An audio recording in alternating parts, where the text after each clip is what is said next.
Hello students, moving on to our next topic, that is memorandum revaluation account. What is the difference between revaluation and memorandum revaluation, and when is memorandum revaluation account prepared?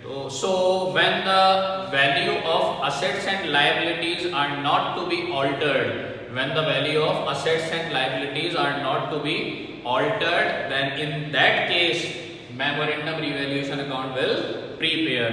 तो question में हमें ये given होगा कि assets और liabilities की value change नहीं करनी, तो उस केस में कौन सा अकाउंट बनता है? Memorandum revaluation instead of revaluation account. अब इसका फॉर्मेट वैसे ही होता है रिवैल्यूएशन के जैसा, इसको प्रीपेयर भी वैसे ही किया जाता है रिवैल्यूएशन के जैसे। असेट्स डिक्रीज होती है डेबिट में, इंक्रीज होती है क्रेडिट में, liability increase debit, liability decrease credit, unrecorded liability debit, unrecorded assets credit. आपको बिल्कुल एज इट इज वैसे ही करना है जैसे रिवैल्यूएशन में होता है। चेंज कहां पर आता है? जब हम लास्ट में प्रॉफिट या लॉस डिस्ट्रीब्यूट करते हैं, वहां से आपको बात ध्यान रखनी है। जैसे मान लीजिए डेबिट साइड कम पड़ती है तो प्रॉफिट ही होता है, और क्रेडिट साइड कम पड़ी तो लॉस होगा। फॉर एग्जाम्पल हम ये मान के चलते हैं, हमने मेमोरेंडम पूरा प्रीपेयर कर लिया, क्रेडिट साइड हमारी आई 20,000, डेबिट साइड हमारी आई 15,000, तो हमें प्रॉफिट हुआ कितने का? 5,000 का। तो प्रॉफिट आपको सिंपल टू प्रॉफिट लिखकर 5,000 एज इट इज लिख देना है। जो भी अपना डिफरेंस अमाउंट है आपकी दोनों साइड इक्वल आ जाएगी। अब इसमें क्या होता है, हमने दोनों साइड इक्वल कर दी। रिवैल्यूएशन अकाउंट के केस में हम क्या करते हैं, जो भी हम प्रॉफिट या लॉस लिखते हैं तो इस प्रॉफिट को हम डिस्ट्रीब्यूट करके दिखा देते हैं किसमें? ओल्ड पार्टनर्स में। कौन से रेशो में?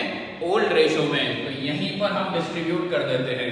तो इसमें यहां पर डिस्ट्रीब्यूट नहीं होगा, यहां पर आपको प्रॉफिट लिखकर दोनों साइड इक्वल कर देनी है।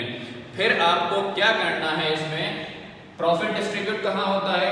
डेबिट साइड में, ओल्ड पार्टनर में, ओल्ड रेशो में डिस्ट्रीब्यूट यही होगा, लेकिन आपको दोनों साइड इक्वल करने के बाद डिस्ट्रीब्यूट करना है to A's capital account, to B's capital account. हमने क्वेश्चन में अज्यूम किया है ए और बी हमारे ओल्ड पार्टनर हैं, ये इनका ओल्ड रेशो हमें गिवन है, तो ए और बी में डिस्ट्रीब्यूट होगा प्रॉफिट किस रेशो में? 3:2 में। तो प्रॉफिट आपको इसमें बाद में डिस्ट्रीब्यूट करना होता है। अब हमने डेबिट साइड में 5,000 प्रॉफिट डिस्ट्रीब्यूट कर दिया, तो अब ये 5,000 यहां पर भी आएगा इक्वल करने के लिए। तो इसी प्रॉफिट को वापस से डिस्ट्रीब्यूट किया जाता है अपोजिट साइड, और किस पार्टनर में? ऑल पार्टनर्स में। ऑल पार्टनर्स में डिस्ट्रीब्यूट करते हैं किस रेशो में? न्यू रेशो में। जैसे सी एडमिट हुआ 1/5 शेयर के लिए, ये अपना शेयर एक्वायर कर रहा है इक्वली। न्यू रेशो हम कैलकुलेट कर चुके, जैसे हम कैलकुलेट करते हैं हम वर्किंग नोट में new profit sharing ratio calculate करेंगे। जो भी हमारा न्यू रेशो आएगा, हम इस प्रॉफिट को ए बी सी तीनों में डिस्ट्रीब्यूट कर देंगे 5:3:2 में। तो इस तरीके से मेमोरेंडम में प्रॉफिट को डिस्ट्रीब्यूट किया जाता है।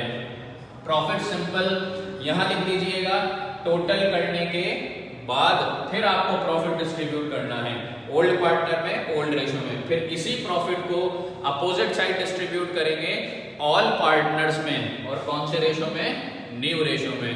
तो ये एक चेंज होता है यहां पर डिस्ट्रीब्यूट करने का। अब मान लीजिए फॉर एग्जांपल लॉस होता है, हमें बाय लॉस इक्वल कर देना है, फिर लॉस को डिस्ट्रीब्यूट करेंगे ओल्ड पार्टनर में, ओल्ड रेशो में, बाय ए बाय बी कर दिया डिस्ट्रीब्यूट। फिर इसको अपोजिट साइड में वापस डिस्ट्रीब्यूट करेंगे ऑल पार्टनर्स में, और कौन से रेशो में? न्यू रेशो में, 2A 2B 2C। तो करने का तरीका वैसे ही है, चाहे प्रॉफिट हो या लॉस हो, इसको इस तरीके से ही किया जाता है। तो ये बात इसमें ध्यान रखिएगा। मेमोरेंडम रिवैल्यूएशन में कब बनाया जाता है? When the value of assets and liabilities are not to be changed. अब मैं आपको पार्टनर्स कैपिटल अकाउंट का फॉर्मेट बता चुका, इसमें थोड़ा सा चेंज क्या होता है पार्टनर्स कैपिटल अकाउंट के टाइम पर, आपको एक बात ध्यान रखनी पड़ेगी। फॉर्मेट आपको आता है, पहली स्टेप मैंने क्या बताई थी, लायबिलिटी का बैलेंस क्रेडिट है, सबसे पहले हम बाय बैलेंस बीडी लिख देते हैं सबसे पहले। फिर उसके बाद सेकंड स्टेप मैंने क्या बताई थी कि हम रिवैल्यूएशन अकाउंट बना चुके, उसका जो भी प्रॉफिट या लॉस होगा वो पार्टनर्स कैपिटल में ट्रांसफर होता है, लेजर पोस्टिंग। यहाँ पे अपनी दोनों साइड पर, यहाँ भी कैपिटल और यहाँ भी कैपिटल, तो इसका मतलब ये दोनों अमाउंट हमारे ट्रांसफर होते हैं पार्टनर्स कैपिटल अकाउंट में। कहाँ पर, अपोजिट साइड लेजर पोस्टिंग करेंगे तो ये अमाउंट आ जाएगा हमारा डेबिट साइड पर और ये अमाउंट आ जाएगा हमारा क्रेडिट साइड पर। किस नाम से, बाय मेमोरेंडम रिवैल्यूएशन और टू मेमोरेंडम रिवैल्यूएशन। अमाउंट जिसके हैं ए और बी, तो ए और बी के कॉलम में, यहाँ ए बी सी, तो यहाँ पर ए बी सी तीनों के कॉलम में। एक चीज का ये ध्यान रखिएगा, एक चीज और, जैसे क्वेश्चन में उसने अब हमसे यूं कह दिया असेट्स एंड लायबिलिटीज तो चेंज नहीं होगी, कभी कभी रिजर्व और पीएनएल के बारे में भी वो हमसे कह देता है। अब उसने ब्रैकेट में ये लिख दिया कि एसेट्स और लायबिलिटी चेंज नहीं होगी, लेकिन एक्सक्लूडिंग पीएनएल या रिजर्व, मतलब पीएनएल और रिजर्व एक्सक्लूड हैं, तो अगर वो टॉपिक में से एक्सक्लूड हैं तो इसका मतलब वो चेंज नहीं होंगे। तो पीएनएल और रिजर्व का ट्रीटमेंट हमें वही करना है जो हमने कैपिटल अकाउंट में देखा। क्या था, रिजर्व लायबिलिटी साइड में होते हैं, डिस्ट्रीब्यूट कहाँ होंगे, क्रेडिट साइड में, ओल्ड पार्टनर्स में ओल्ड रेशो में वैसे ही डिस्ट्रीब्यूट होंगे। लेकिन अगर उसने हमसे ये कह दिया कि रिजर्व की वैल्यू भी नॉट टू बी ऑल्टर्ड, इसकी वैल्यू भी चेंज नहीं होगी, तो उस केस में हमें पीएनएल और general reserve partners capital account में डिस्ट्रीब्यूट नहीं करने होते हैं, वो डायरेक्ट हमारे बैलेंस शीट में शो होते हैं। तो ये वाली बात आप ध्यान रखिएगा।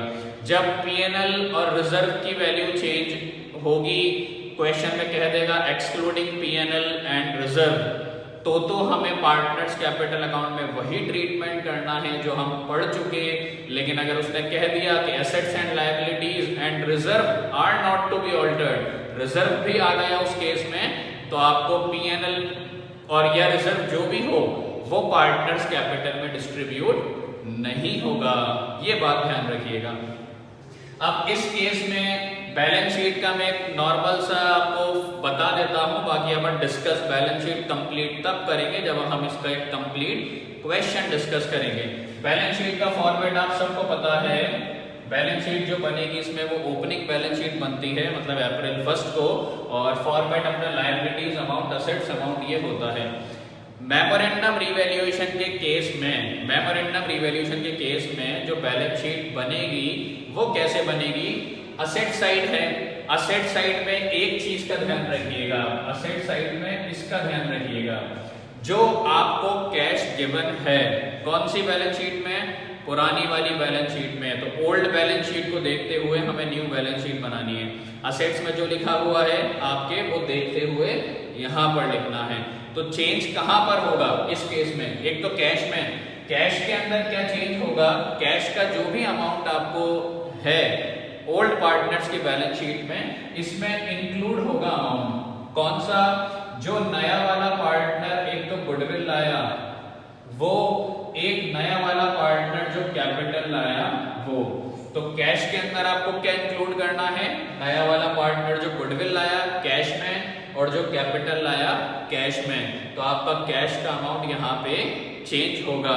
बाकी क्वेश्चन में इसने हमसे साफ साफ कहा है असेट्स एंड लायबिलिटीज की वैल्यू चेंज नहीं होगी, तो जो वैल्यूज आपकी पुरानी बैलेंस शीट में अपीयर है एज इट इज वो आप यहीं पर उतार दीजिएगा, कुछ भी चेंज नहीं होगा एक्सेप्ट कैश, पहली बात। दूसरी बात, जब आप लायबिलिटी साइड में कैपिटल के बैलेंस लिखेंगे, कैपिटल के बैलेंस, तो कैपिटल के बैलेंस हमें कौन से लिखने हैं, हम पार्टनर्स कैपिटल अकाउंट बना चुके, मैंने आपको बताया था जो उसको बैलेंस करते हैं वो डेबिट साइड में हमारा लास्ट में टू बैलेंस सीडी करके एक अमाउंट आता है, तो बैलेंस सीडी जो हमारा अमाउंट आता है बैलेंसिंग फिगर, वो हमारी कैपिटल होती है तीनों पार्टनर्स की नई।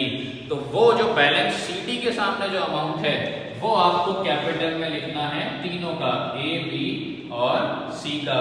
तो ओल्ड जो बैलेंस शीट है वो वाला कैपिटल का अमाउंट नहीं उतरता। कैपिटल का अमाउंट कौन सा आता है, जो अपन ने पार्टनर्स कैपिटल अकाउंट बनाया, उससे जो हमारा बैलेंसिंग फिगर आया लास्ट में डेबिट साइड में, टू बैलेंस CD। तो टू बैलेंस CD के सामने जो अमाउंट होता है वो यहाँ पर उतरता है। ये वाली बात ध्यान रखिएगा। और एक चीज कैपिटल अकाउंट से, कैपिटल अकाउंट में अगर हमने रिजर्व, P&L ये डिस्ट्रीब्यूट कर दिए तो इट मींस वो डिस्ट्रीब्यूट हो चुके, तो वो बैलेंस शीट के अंदर नहीं आएंगे, वो बैलेंस शीट के अंदर नहीं आएंगे। और क्वेश्चन में अगर हमने ये कहा है कि value of assets and liabilities, reserve और P&L are not to be altered, तो वो ऑल्टर्ड नहीं हुए, तो उस केस में हमने क्या किया कि P&L और रिजर्व को कैपिटल अकाउंट में डिस्ट्रीब्यूट नहीं किया। तो वो नहीं किया हमने क्योंकि वो ऑल्टर नहीं होंगे। तो सिंपल आपका जो भी P&L या जो भी आपका रिजर्व ओल्ड बैलेंस शीट में गिवन हो, वो एज इट इज उसी अमाउंट से न्यू बैलेंस शीट में उतार दीजिएगा। किस केस में, जब हम इसको पार्टनर्स कैपिटल अकाउंट में डिस्ट्रीब्यूट नहीं करते तब। अगर डिस्ट्रीब्यूट कर दिया तो इट मींस वो डिस्ट्रीब्यूट हो चुका, तो अब यहाँ पर नहीं आएगा।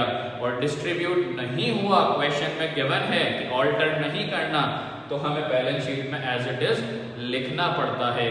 तो चेंज दो जगह पर ध्यान रखिएगा, एक तो कैश का अमाउंट, उसमें नए वाले पार्टनर की गुडविल और कैपिटल जो वो कैश में लाया है वो ऐड होगी, और एक जो कैपिटल के बैलेंस हैं वो कहाँ से आएंगे, पार्टनर्स कैपिटल अकाउंट का जो बैलेंसिंग फिगर है टू बैलेंस CD वहां से आएंगे।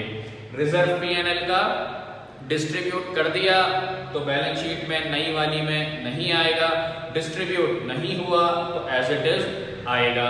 बाकी असेट्स की जो भी चीजें हैं, बाकी असेट्स की जो भी चीजें हैं या लायबिलिटी की जो भी चीजें हैं, वो as it is book value से जो हमारी ओल्ड बैलेंस शीट में है एज इट इज आप उतार दीजिएगा। तो ये बैलेंस शीट इसकी इस तरीके से बनेगी मेमोरेंडम रिवैल्यूएशन की। तो मैंने सिर्फ बैलेंस शीट फिलहाल आपको मेमोरेंडम रिवैल्यूएशन की बताई है, तो आप इसका कंप्लीट एक क्वेश्चन कर लीजिएगा। मेमोरेंडम रिवैल्यूएशन भी आ जाएगा, उसमें पार्टनर्स कैपिटल भी आ जाएगा और बैलेंस शीट भी आ जाएगी। क्वेश्चन या एग्जाम्पल कौन सा करना है वो मैं आपको डिस्क्रिप्शन में शो कर दूंगा, आप उसको देखकर वो कर लीजिएगा। फिर नेक्स्ट क्लास में अब हमारे जो पेंडिंग रिजर्व हमने छोड़े थे, इन्वेस्टमेंट फ्लक्चुएशन और वर्कमैन कंपनसेशन, हम उसे डिस्कस करेंगे। Okay, thank you, have a nice day.